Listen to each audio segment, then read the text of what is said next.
बालेश्वर भोगराई तालसारी रे प्राय 30 फुट्रु अधिक लंबर एक सांकुच जाल पड़ी।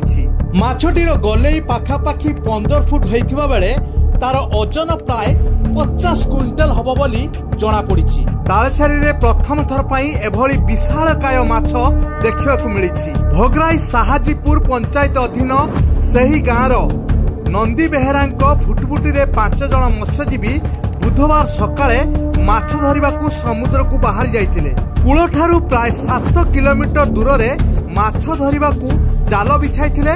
जाल टाणिबा बेलकू अन्य माछ सह एई विशालकाय माछटी लागिथिला। सेतबेलकू माछटी मरी जाइथिला।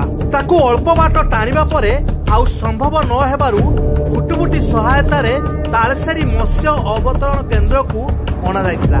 एहाकू देखिबा पई पर्यटन और स्थानीय लोकंक भिड़ देखिबाकू मिलिथिला।